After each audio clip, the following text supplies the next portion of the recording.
anda, mijo? A la carpintería. Hasta que descubra su vocación a la carpintería. Así que yo fui, y mi papá era en ese entonces un carpintero más, de una gran compañía. Yo me integré como lo que se llama el peón, el muchacho que hace un poco de todo, barre, limpia, acomoda maderas, lija. Entonces llego, había que entrar a 6 de la mañana, 6:15 de la mañana, ya le estoy preguntando a uno de los muchachos, ¿cómo es acá la fábrica? ¿Cómo es el jefe? Porque mi papá no me había hablado mucho. Y entonces me dice, mira, yo te voy a contar, acá tenés que tener perfil bajo. No te hagas ver mucho, pero perfil bajo. Yo no entendí qué me quiso decir. Pero dije, voy a trabajar mucho para que mi papá esté orgulloso, para que los demás compañeros digan, mira vos, el hijo de Federico. Así que me dijeron, ¿qué hay que hacer? ¿Qué hay que hacer? Preguntó. Cambiar las maderas de acá para allá. Listo, y la empecé a cambiar rápido. No daba más porque yo era una lombriz, así flaquito, pero igual llevaba. Bueno, ¿terminaste, flaco? El capataz me decía, sí, a barrer allá. Y barría, rápido. A lijar allá y lijaba. Llegó el mediodía. Y le digo al muchacho, a este compañero, ¿y muy bien? Me dice, no, trabajá despacio. Digo, ¿por qué? Dice, porque nos hace quedar mal a todo. Como ver la madera tenías que haber durado toda la mañana, flaco. Digo, no, pero terminé rápido. No, acá nadie te corre. No te hagas el trabajador que quedamos todos como unos sonsos. Tranquilo. Y dice, cuando fuiste al baño saliste rápido. Le digo, y fui a orinar, ¿qué querés que haga? No fui a un spa. Y me dice, no, tomate siempre mínimo 10-15 minutos. Porque nosotros vamos a fumar al baño. Y nos podemos para fumar. Si vos vas y orinás enseguida, como que marcás un precedente. Tranquilo, que el jefe no te vea, perfil bajo y despacio. En un ratito me transmitieron ellos la cultura corporativa. En un ratito yo supe cómo funcionaba toda la corporación. En un segundo. Trabajar despacio, no te haga ver, no nos expongas.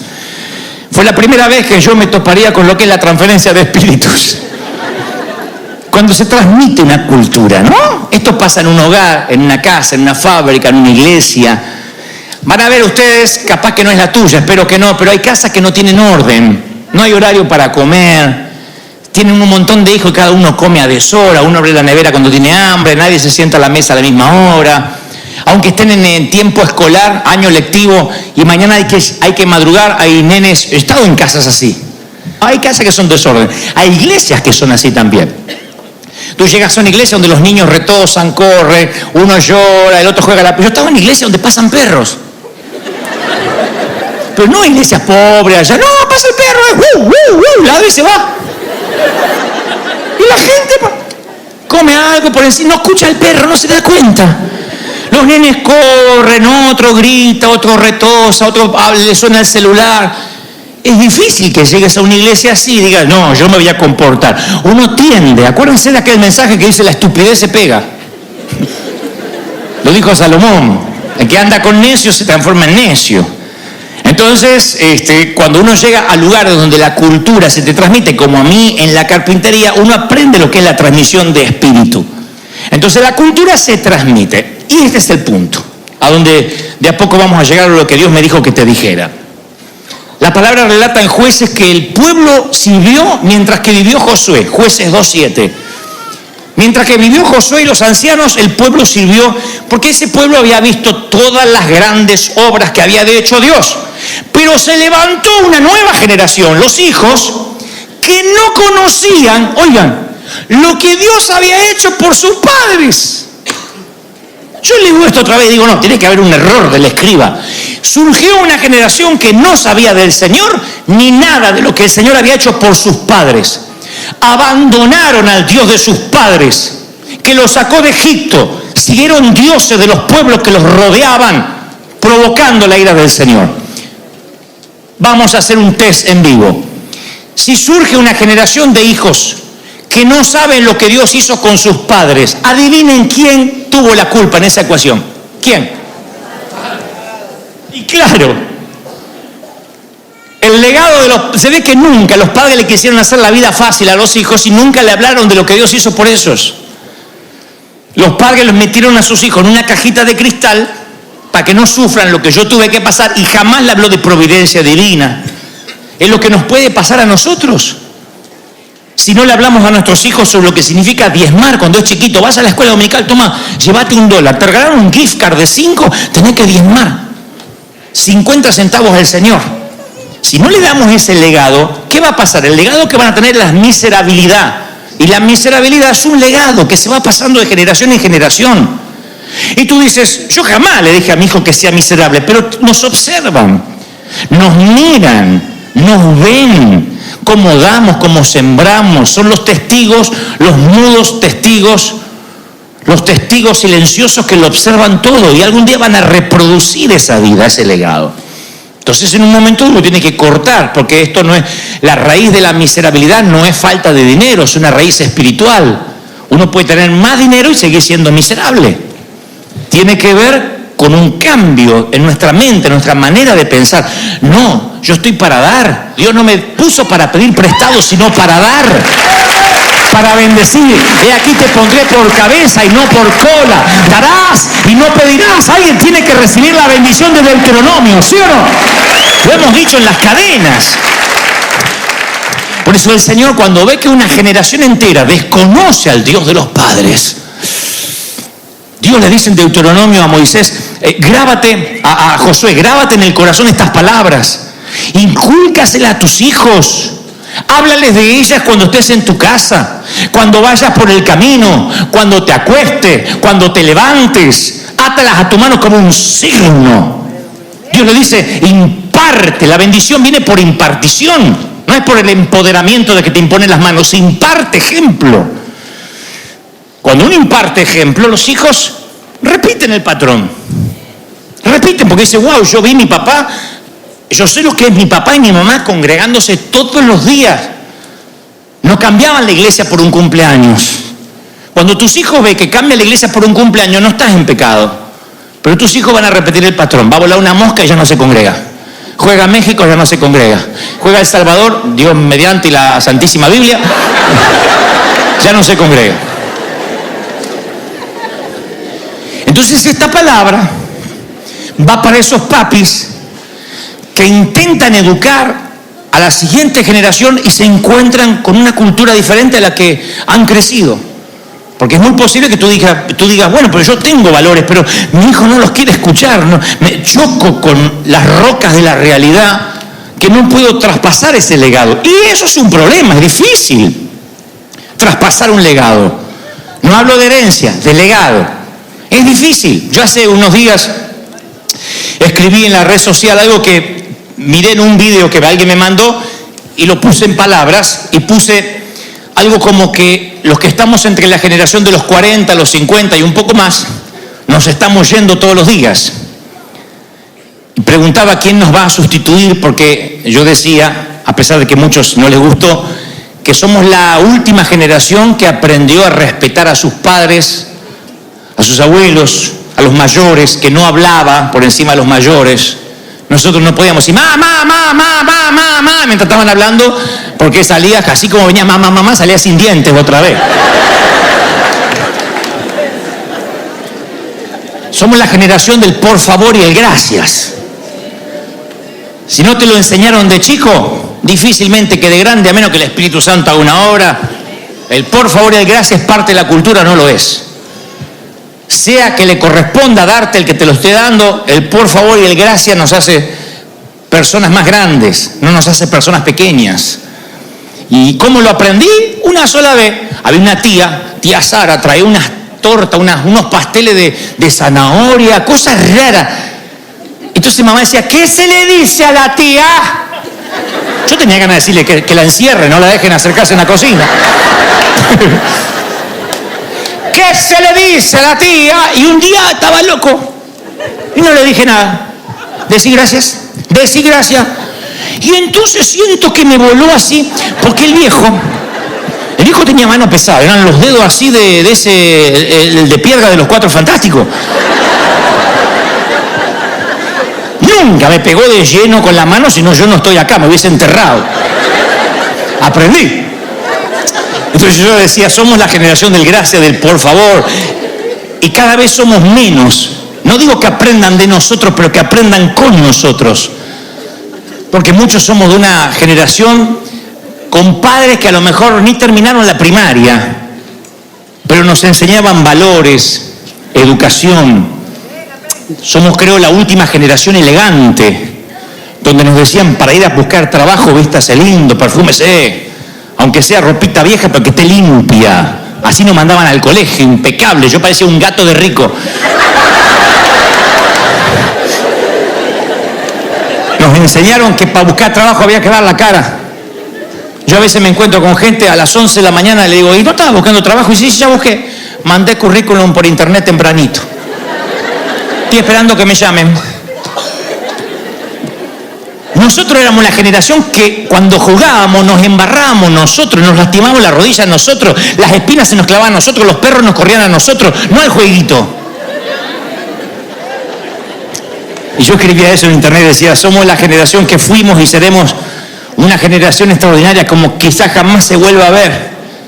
Y me preocupa, no estoy diciendo somos los mejores, digo me preocupa porque veo muchas veces la falta de educación, veo muchas veces el desdén de muchos jóvenes, el desdén para casarse, para hablarle a una persona que dicen amar, para escribir una carta, cortan relaciones con un emoticón. ¿Hablaste con la chica? Sí, cortamos 8 años de noviazgo. Y le mandé una carita triste, ya sabe que lo saqué del WhatsApp. O sea, loco. Entonces hay cosas que han mejorado, hay otras que no. Y cuando, hablando en serio, en términos espirituales, cuando se hace esa brecha entre la generación que se está yendo y la generación que viene, ¿sabe lo que puede pasar? Que se vuelva a repetir lo que dice el libro de Jueces. Que se levante una generación que no conozca a Dios.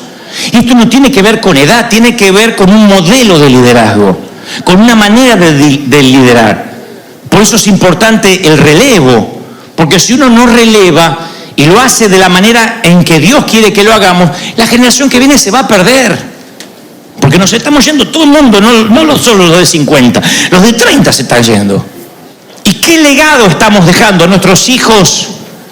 De integridad, de valores, cosas que ellos puedan recordar cuando no estemos, cosas que hayan visto de nuestro carácter, que nuestros hijos puedan decir, en mi caso, bueno, el viejo era igual en casa que cuando predicaba, no le cambiaba la voz y se ponía místico y en casa era un demonio.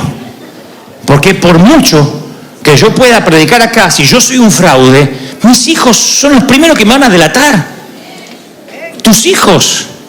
Puedes engañar a todo el mundo, menos a tus hijos. Ellos saben cómo eres, saben las peleas, las discusiones, por más que cierres la puerta de la habitación, saben que te estás peleando. Saben el maltrato, saben el destrato, saben que no oras, que no buscas a Dios. Ese es el legado. Y ese legado no me corresponde a mí, te corresponde a ti.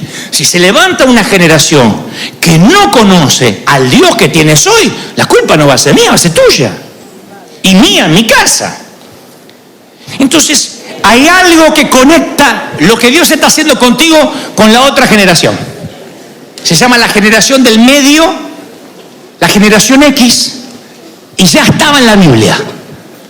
No lo había visto, perdonen, tal vez usted dice, yo ya lo vi muchas veces, yo no. Yo lo descubrí ayer sábado, lo había leído, pero no había tenido revelación. Resulta que el patriarca Jacob está en el final de sus días, está cieguito, no ve, está cansado. Y José va a repetir un legado familiar que es pedir la bendición a su papá. Pero esta vez no para él, sino para sus hijos. Aprovecha que el abuelo está allí y la imagen de Grandpa es para que ore por su hijo mayor y por su hijo menor. Entonces le dice, papá, le dice José, quiero que ores por mis hijos, y le lleva a Manasés y a Efraín. Manasés es el nieto mayor, que obviamente representa el liderazgo mayor, y Efraín el más chico. Entonces, tradicionalmente, la mano derecha del patriarca se pone sobre el mayor, porque la mano derecha tipifica, aunque fuera zurdo, la mano tipifica la bendición mayor. Siempre un hombre de Dios, los patriarcas que bendecían, lo hacían con la mano derecha.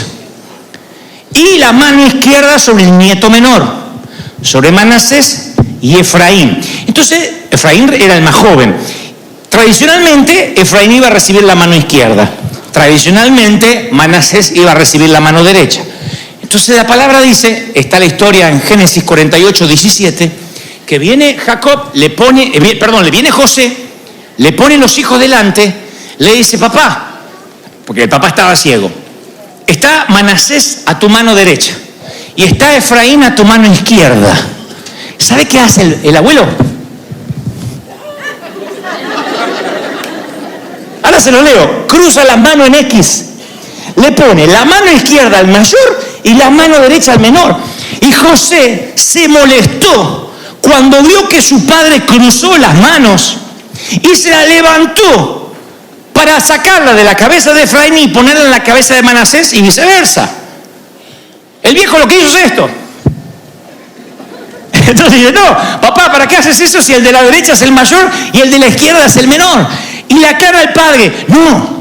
Él le dice al padre, este es el hijo mayor, pon tu mano derecha sobre la cabeza. Y su padre se niega a hacerlo. Y le dice, ya sé, estoy ciego pero no soy menso. Dice la Biblia, México habla hoy. Ya sé. ¿Qué pasó? ¿Qué pasó? ¿Qué pasó? Ya sé, dice.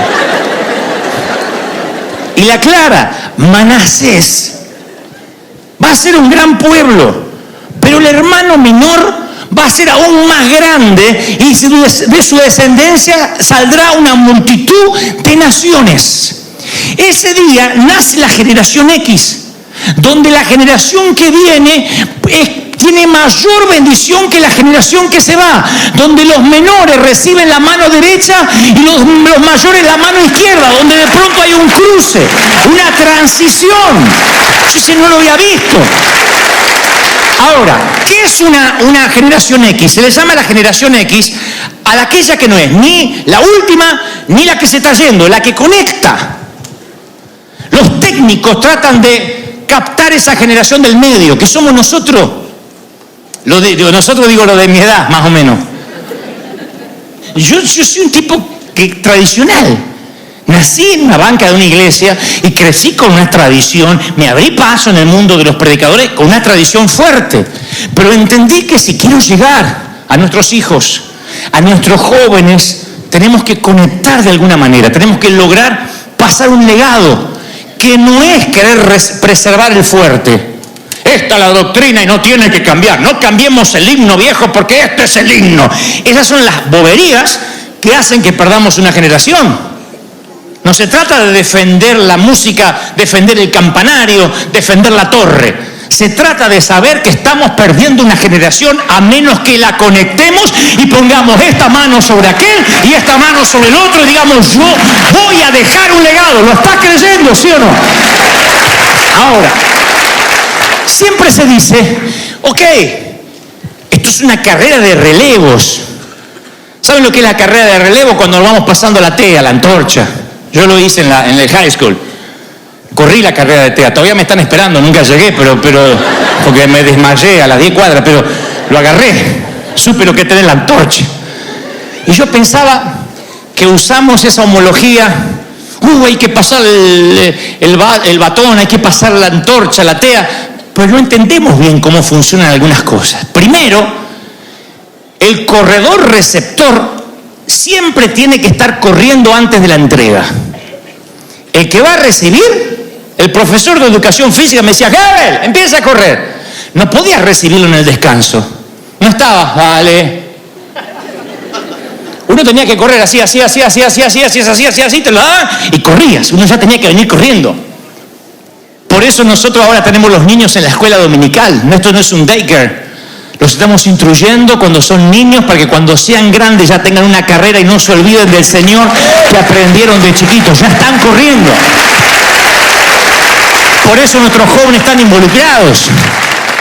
Porque no esperes tener un manto para correr, una antorcha para empezar a correr.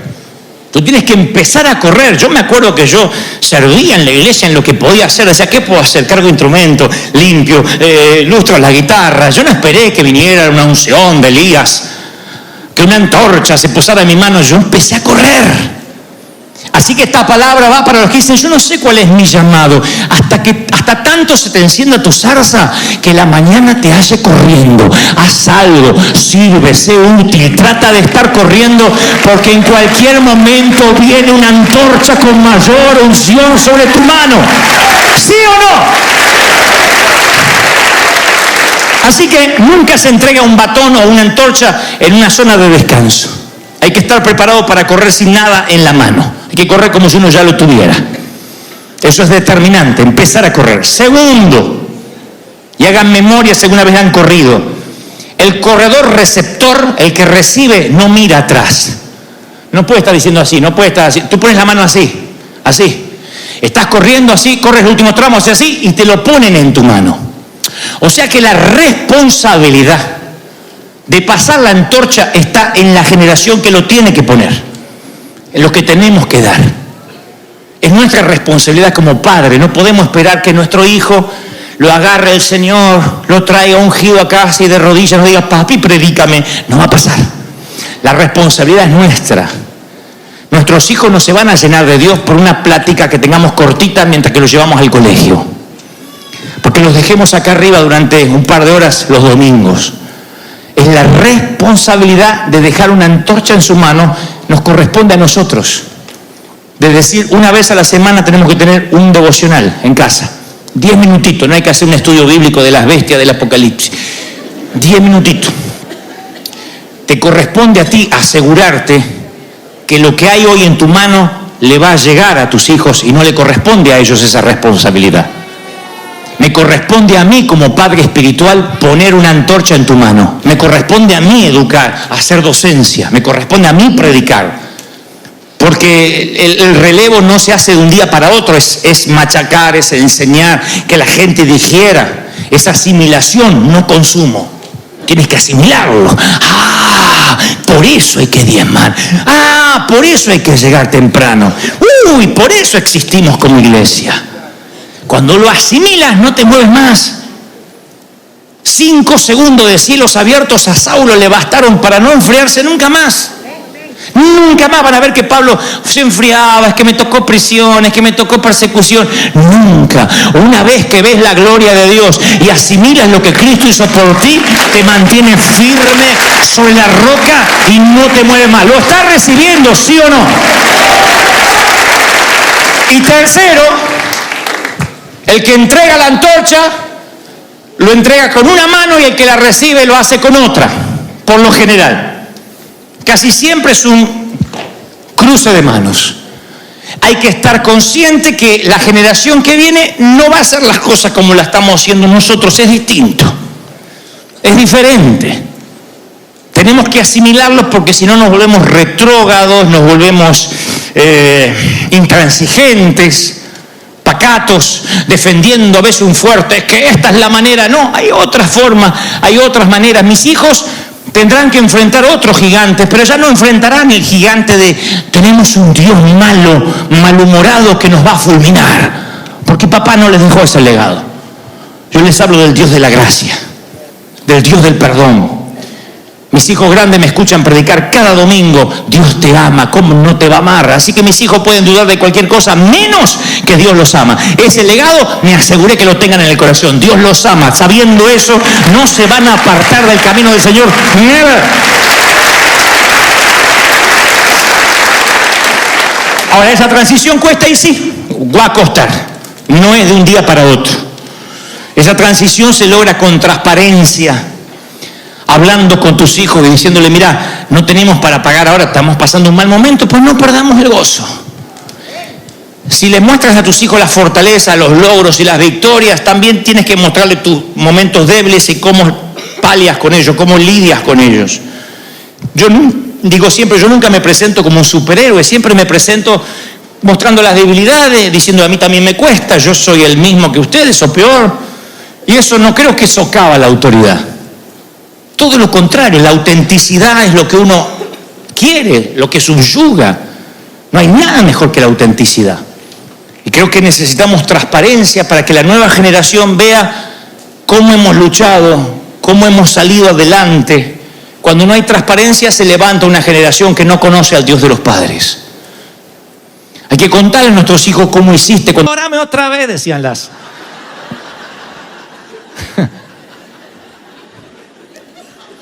Así que yo estoy por comer la hamburguesa y el caballero, quiero que ustedes vean el cuadro, porque esto es lo que va a disparar luego el mensaje. Yo estoy sentado en mi mesa así Y él se viene y dice, perdón, Dante Gebel, y yo le digo sí.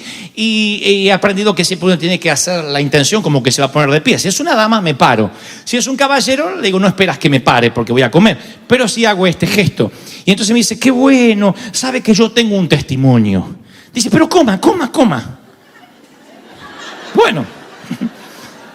Y dice, no, yo tengo un testimonio y es que yo empezaba a escuchar sus mensajes por YouTube. Yo a usted no lo soportaba, lo odiaba tanto. Pero un día lo empecé a escuchar y me cayó bien, porque yo no comparto los chistes que hace de la suegra. Eso es lo único que no me gusta. Pero después todo lo demás me encanta. Y yo le decía así, coma, me decía. Pero yo digo, sí, ¿cómo se instala el hombre acá? Yo voy a hacerlo sentir incómodo. Entonces le digo, bueno, está bien. Ya voy a orar para comer. Ore. Señor, bendice tus alimentos, amén, porque tampoco es una homilía a la hora de comer una hamburguesa. Así que voy a agarrar la hamburguesa así, pego un mordisco y dice, bueno, y él noto como que se va inclinando así cada vez más, como que solo el trasero se le va buscando la silla que está enfrente así. Hasta que disimuladamente él hace así, y se me sienta enfrente. Y se me queda de frente. Yo digo, ¿cómo le hago? Ahora, ustedes dirán, pero no querías compartir. No, ¿está mal? Ustedes siempre quieren compartir, siempre son Madre Teresa cuando salen a la calle. Yo a veces no, quería comer.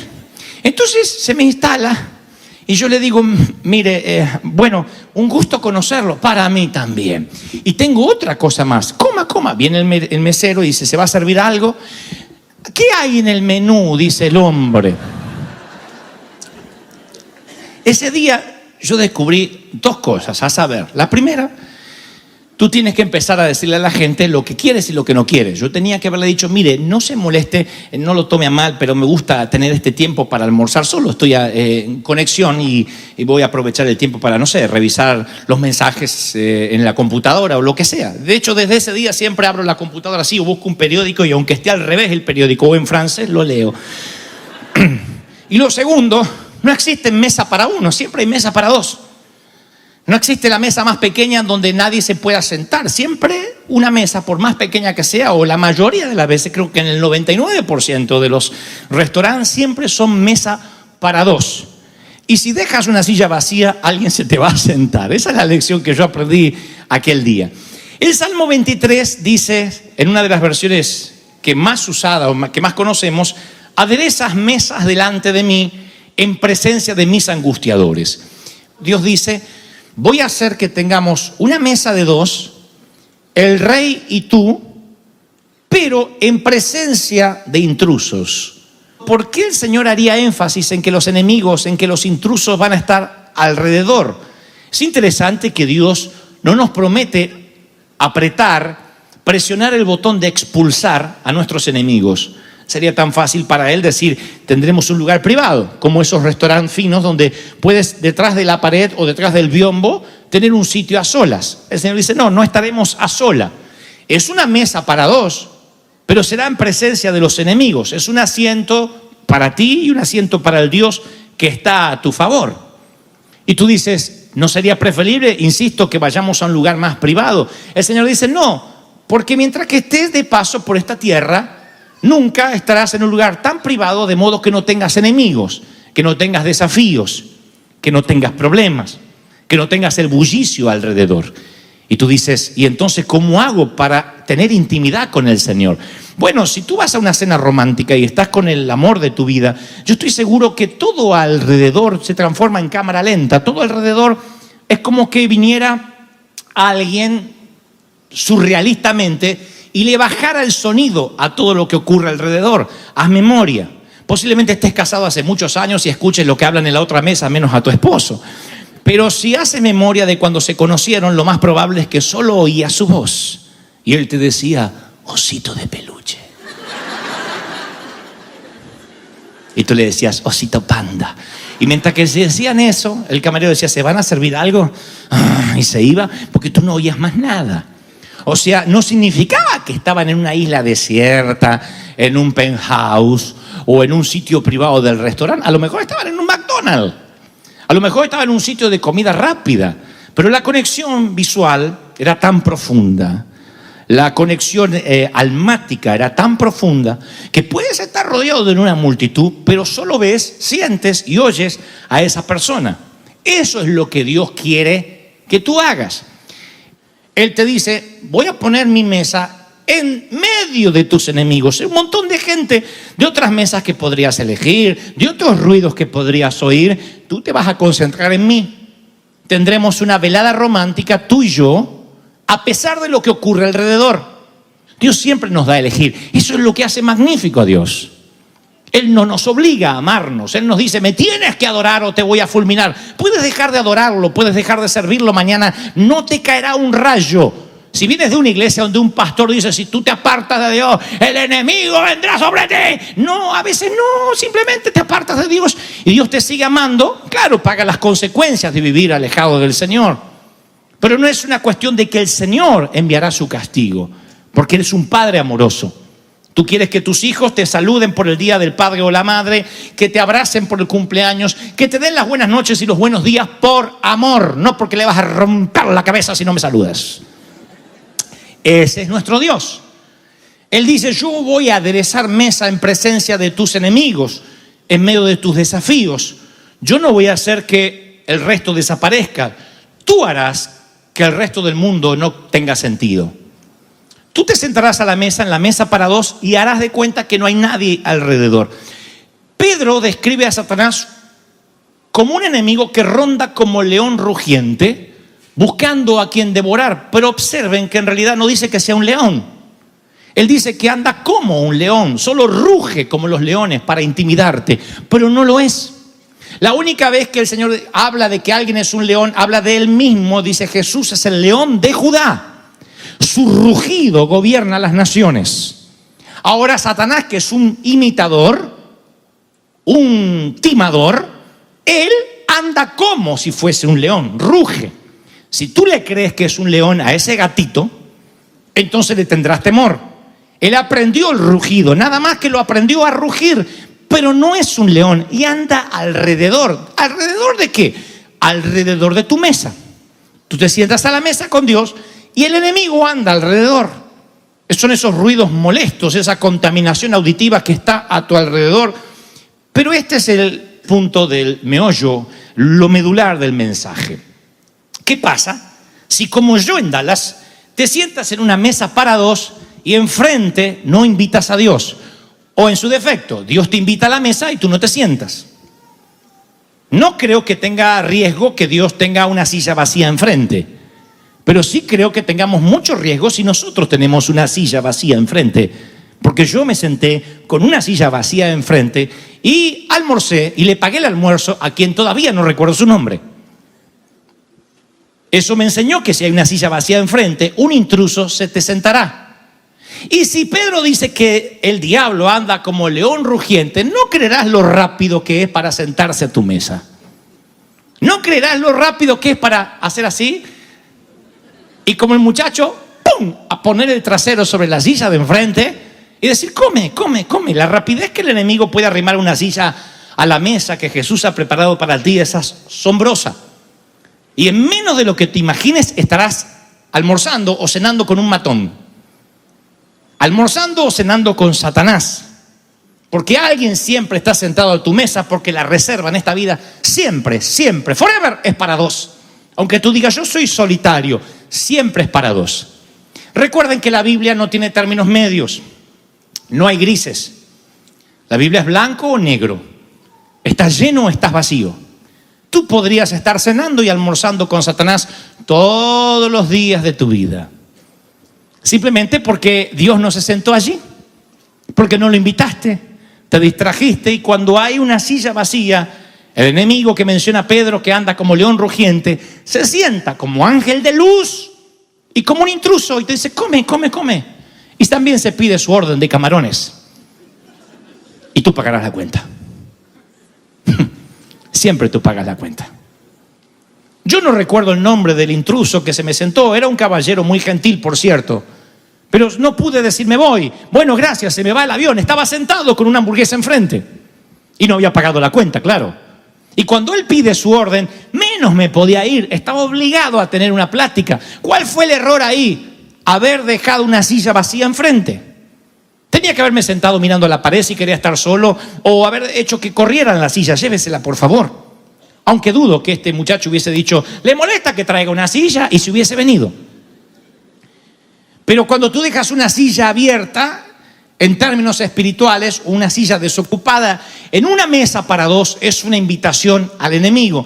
Y si el enemigo se te sienta a tu mesa, piensas que nunca vas a poder seguir adelante. Déjalo que te hable, déjalo que primero charle de cosas, platique de cosas sin sentido, pero luego te empezará a decir que las cosas no te van a ir bien. Recuerda que el Salmo 23 dice que estás en presencia de tus enemigos y no en ausencia de tus rivales.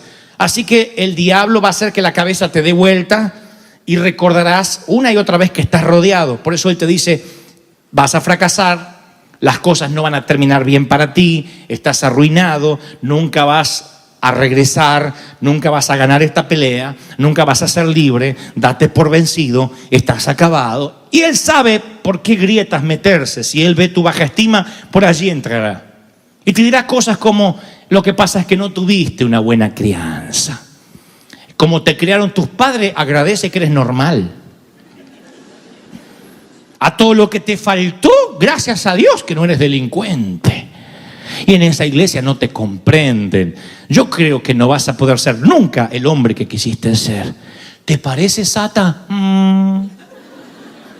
Y de compadre a compadre te empieza a hablar. Él pide su orden de camarones, tú tratas de degustar tu hamburguesa. Por eso el Señor dice que Él es tu pastor y Él ha preparado mesa para dos.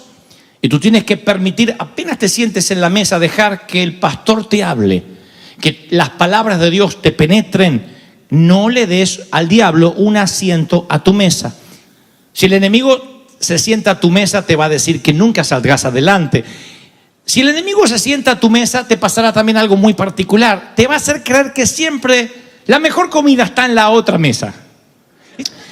El enemigo se sienta a tu mesa y te tienta con esos pensamientos. Él te dice, mira hacia allá, la fiesta está en otra mesa. Oye, en aquella mesa sí que se están divirtiendo, es mucho más divertido. Te está yendo muy mal en esta mesa. Si te sientas en otra mesa o pides otro menú, definitivamente te vas a sentir mejor. Dios te abandonó en el valle de lágrimas, así que abandónalo a Él y déjalo solo. Eso te dice el enemigo cuando lo dejas sentar a tu mesa. Siempre te hace creer que si te hubieses quedado en tu país estarías mejor, que si no te hubieses tomado esa decisión estarías mejor, que si estarías en aquella otra iglesia estarías mejor. Y siempre estás mirando el césped del vecino que parece más verde. Y cuando tienes esa sensación de estar mirando al otro y pierdes tu mente de único, es porque hace mucho que estás desayunando con Satanás. Hace mucho que coqueteas con él. Simplemente tienes almuerzos y cenas íntimas con él. Por eso miras a los demás.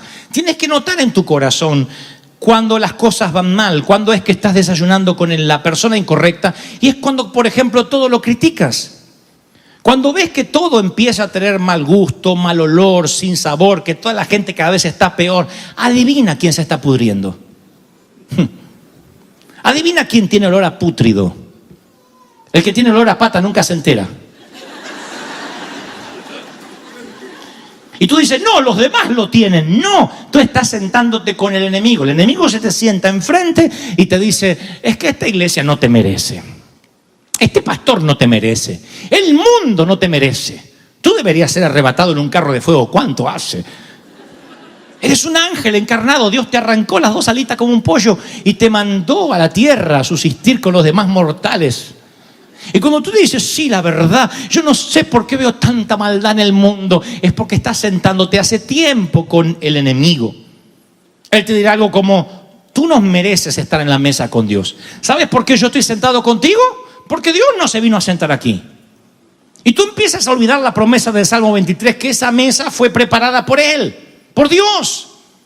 Sin embargo, tú empiezas a pensar, sí, es cierto, Dios no me ama después de lo que yo hice. Tú no le importas a nadie. Perdona, dice el diablo mientras desgusta un camarón y lo moja en salsa tártara y te dice, tú no le importas a Dios. Dios ya no te ama. En realidad, nunca te ha amado. Delicioso. ¿Quieres comer más, Sata? No, está bien. ¿Quieres apoyar la cola en la mesa para que no te la pise?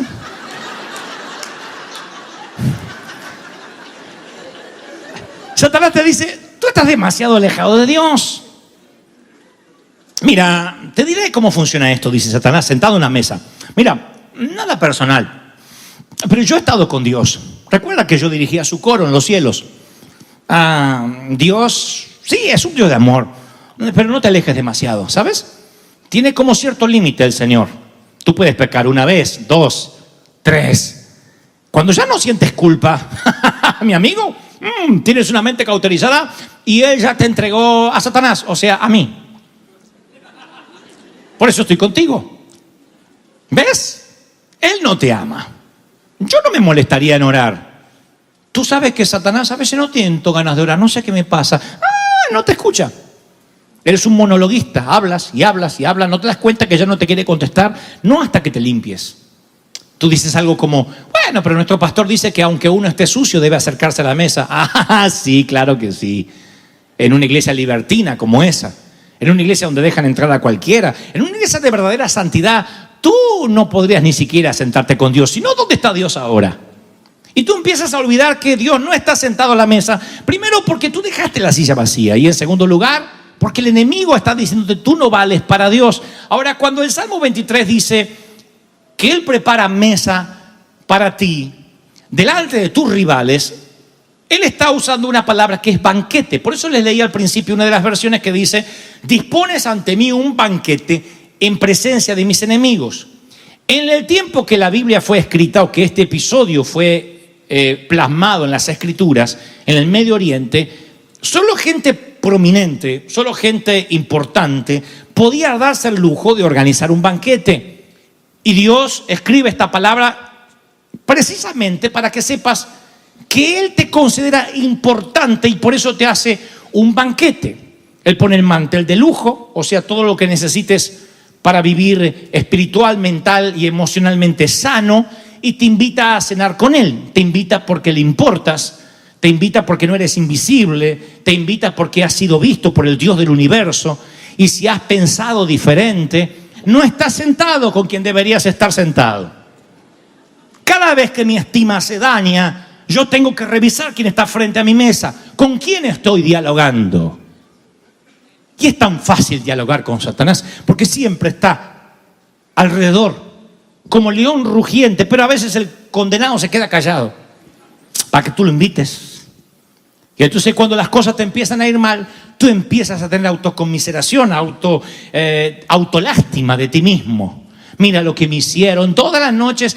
En lugar de regocijarte en la presencia de Dios y decir en paz me acostaré y asimismo dormiré, porque solo tú me haces vivir y dormir confiado. No, tú dices, editas la película, mira lo mal que me han tratado, mira cómo me han engañado, mira cómo me han traicionado.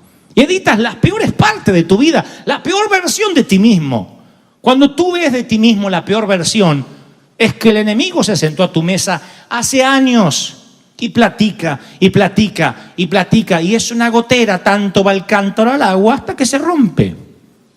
Es una gotera continua, pac, pac, pac, no vales, no sirves. ¿Viste? No te saludó. Te sacó la vuelta para no saludarte.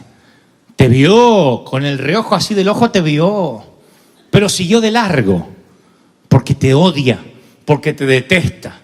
Porque cada vez que el enemigo se sienta a tu mesa, él te hará pensar que todo el mundo quiere hacerte daño. Miren, la paranoia nunca procede de los cielos, siempre viene del abismo, siempre viene del infierno.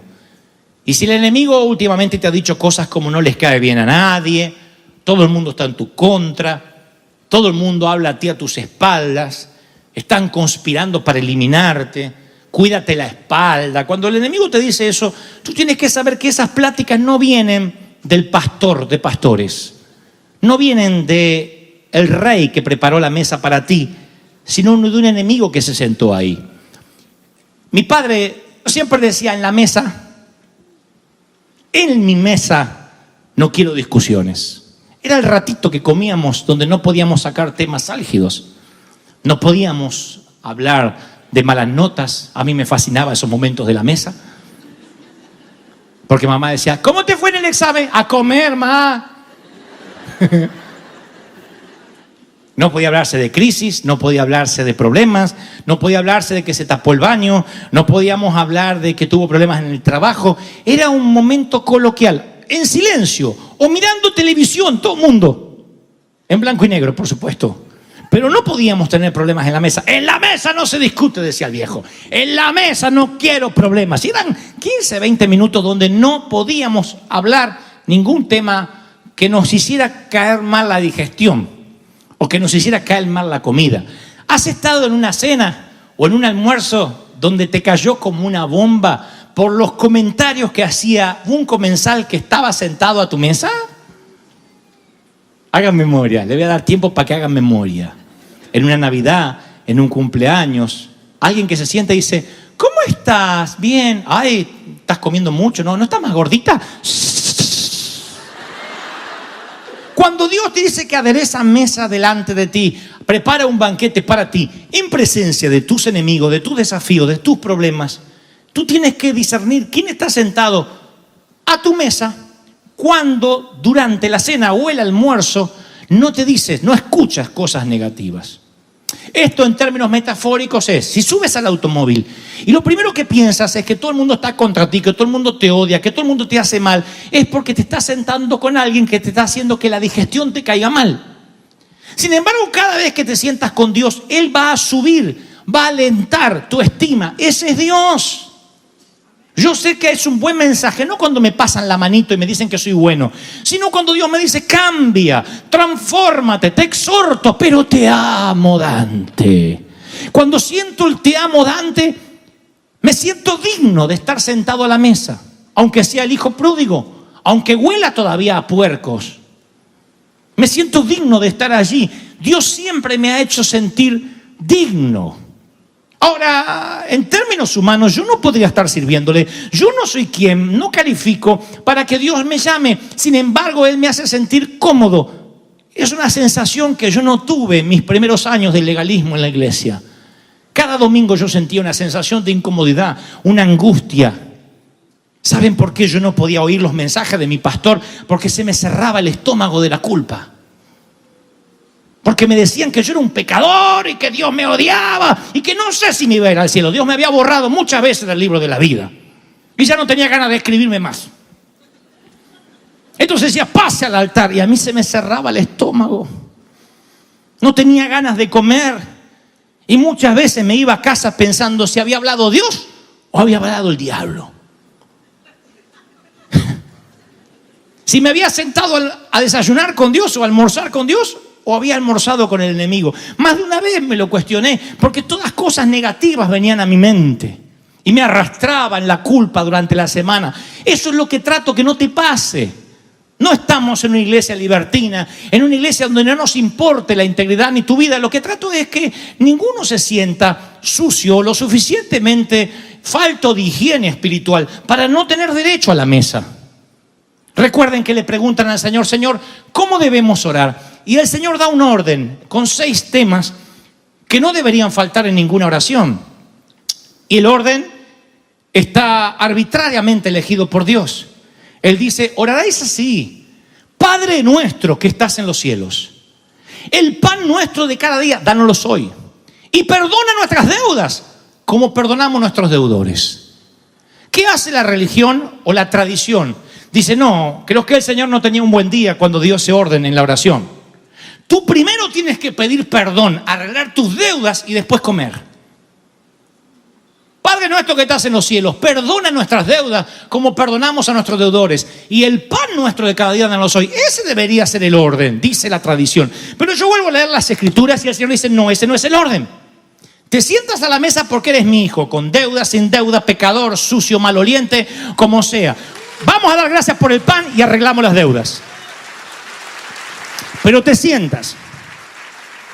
¿Cuál es el gran secreto del enemigo? El secreto mayor, mejor guardado del infierno. El enemigo quiere que tú no vengas a la mesa. Si logra que dejes de congregarte, él te hará pensar de que no te mereces el pan. Eso es lo que suele ocurrir. Es el secreto mayor guardado del infierno. No vayas. Deja de servir. No te congregues. Eres muy sucio. Cuando tú te levantas de la mesa, dejas de comer. O en su defecto, quitas a Dios de la ecuación. Tú dices, no, yo no puedo sentarme con Dios, y dejas la silla vacía. Y Pedro dice, el enemigo anda alrededor, y cuando anda alrededor, él se te sienta y toma el lugar que le correspondería a Dios. Claro que Dios podría, con un chasquido así, eliminar a Satanás frente a ti. Pero no lo hicieron en el restaurante con el intruso que se me sentó. El camarero le preguntó, ¿qué se va a servir? Porque el camarero fue respetuoso. Dijo, si se sentó enfrente de este caballero, debe ser invitado de él. Así que no le dijeron, ¡ey! Levántase, este hombre quiere comer solo. Le dijeron, ¿qué se va a servir? Y este taimado dijo, camarones. Dios es respetuoso. Si Él ve que te sientas con el enemigo, Él no se meterá.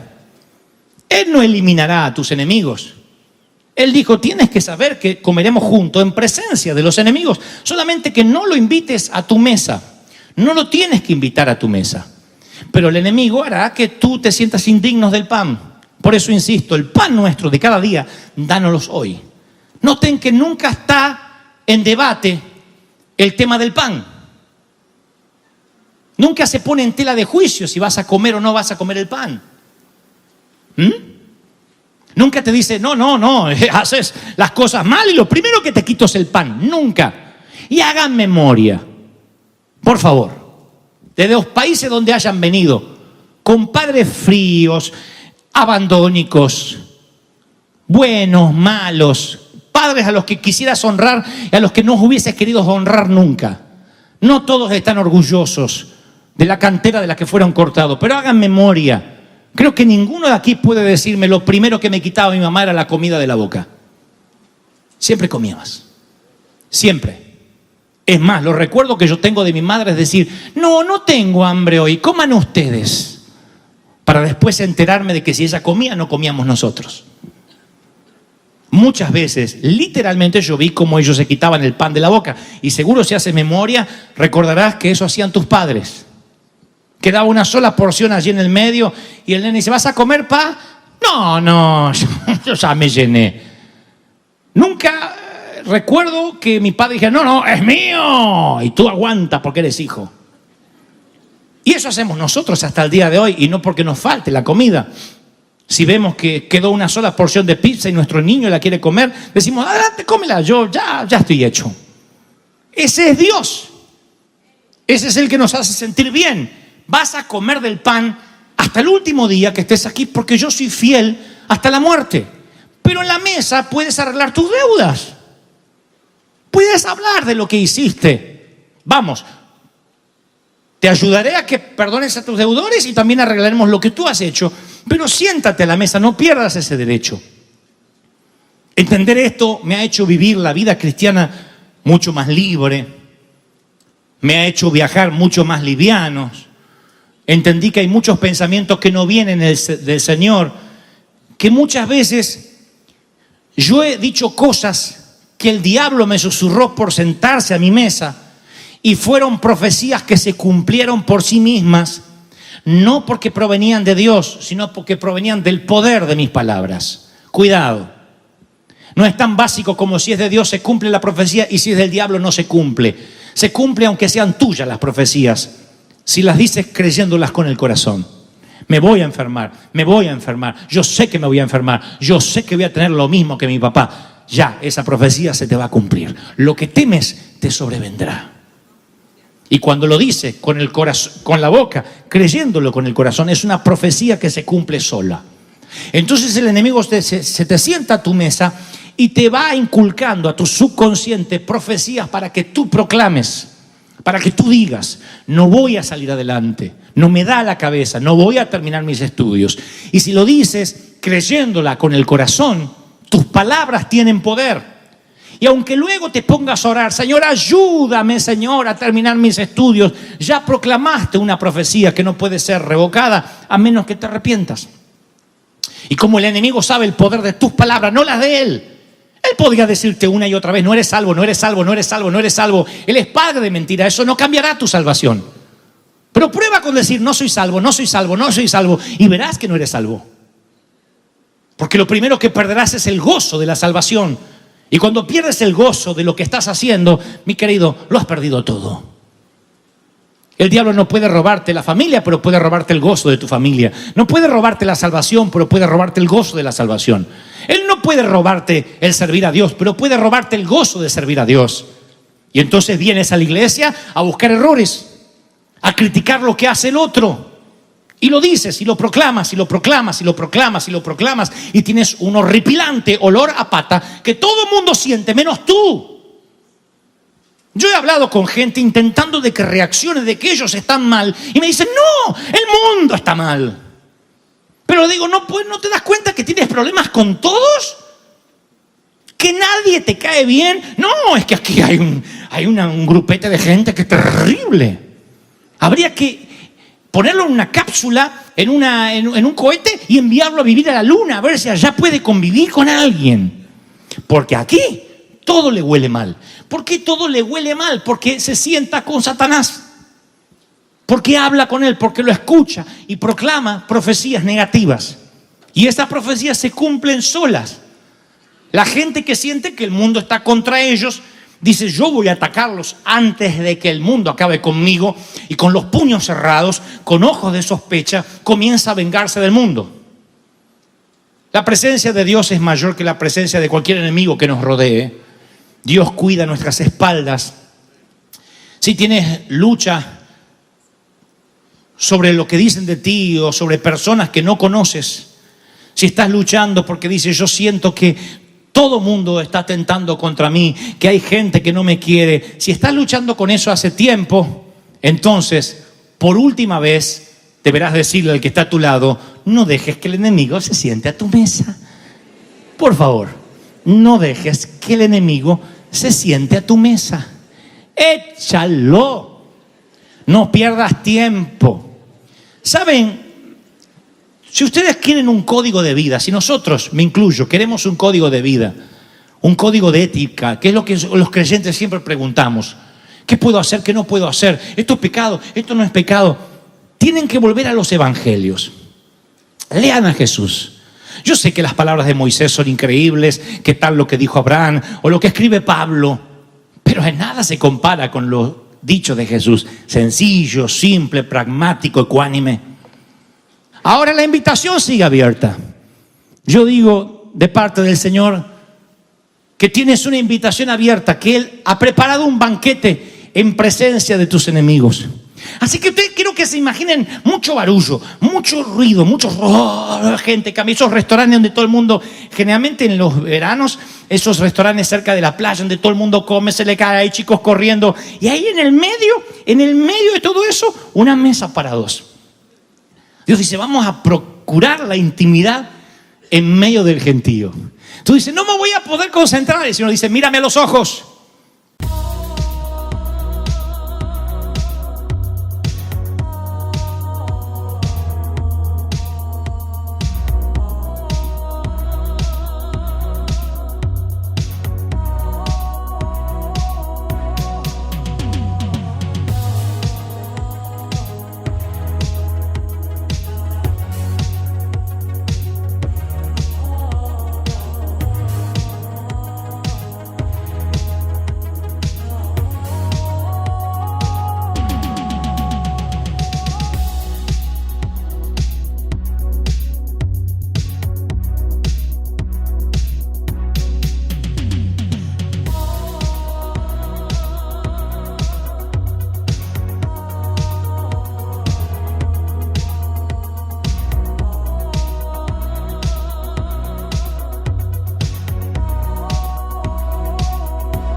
city side by side. Got my boombox thumping, hairspray in the air. Tonight's the night, baby, anything can happen, I swear. He's got eyes like fire, a smile like a summer day. And when he looks at me that way, my heart just starts to sway. He's across the room, but I know what he's thinking. Underneath this disco ball, our hearts are gonna be linking. When he's sitting nice, hearts beating like a drum. Got that magic feeling, something beautiful's begun. He's holding out his hand under the neon glow. Tonight we're gonna rewrite the stars, baby, don't you know? We're cruising down Lakeshore Drive, radio blasting our song. He's holding my hand tight, knows how to treat a girl right all night long. We're young, we're wild, got the whole world at our feet. This feeling's electric, baby, can't you feel the heat? He leans in close, whispers secrets in my ear.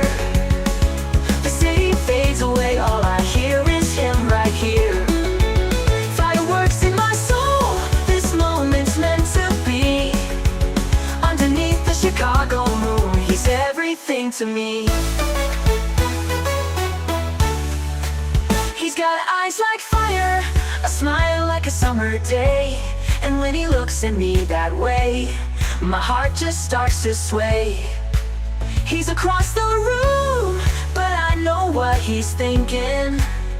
Underneath this disco ball, our hearts are gonna be linking.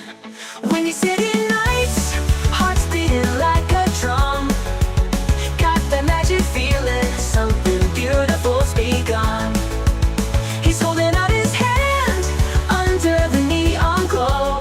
Tonight we're gonna rewrite the stars, baby, don't you know?